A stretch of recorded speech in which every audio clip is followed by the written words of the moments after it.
At least 20 people were killed in northern Yemen when a Saudi-led coalition airstrike hit a wedding party over the weekend. The tragedy is just the latest in a war which has been almost completely ignored by the mainstream media.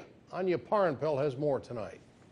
According to health officials in Yemen's Bani Qais district, mostly women and children were killed in the strike after it hit a tent set up for the wedding. I was the bridegroom. Our friends gathered at our place and were hit by an airstrike. Many innocent people were killed and injured. This is my nephew who was injured last night by the airstrike. His two brothers were killed. Among the dead, the bride, who was killed on what was supposed to be the happiest day of her life. Absolutely heart-wrenching images have now surfaced showing the aftermath of the Saudi-led bombing. This video shows a young boy in the rubble clinging to his father's corpse. He refused to let go of the body and can be heard saying no several times as rescue workers try to move him. According to RT's reporting, quote, people on the ground told Ripley the boy insisted his killed father was just sleeping and would soon wake up and take him to their home village not far from the one that was bombed.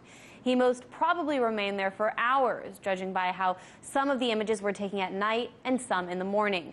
A Ripley cameraman said the father's body was the last one to be removed from the scene and that the boy stayed with it until the very end.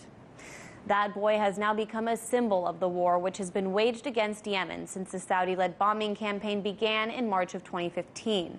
The harrowing image is causing some to ask how the mainstream media is able to virtually ignore news out of Yemen, especially considering their coverage of other war zones like Syria. Meanwhile, the Houthi rebels currently battling the Saudi-led coalition announced on Monday that one of their commanders was killed in an airstrike last week. Hundreds mourned the death of Saleh al-Samad as his assassination marked a major loss in Houthi leadership. Samad was the second highest ranking member of the Houthis and served as president of the organization's political council. The UN estimates over 10,000 civilians have been killed since the Saudi-led bombing campaign began over 3 years ago. It should be noted the war would not be possible without U.S. support. U.S. warships refuel the planes which carry out strikes in Yemen, and Saudi Arabia buys its weapons from the United States. Last May, President Trump signed a $110 billion weapons deal with the Gulf Kingdom, marking the largest arms sale in U.S. history. In Washington, Anya Parampil, RT.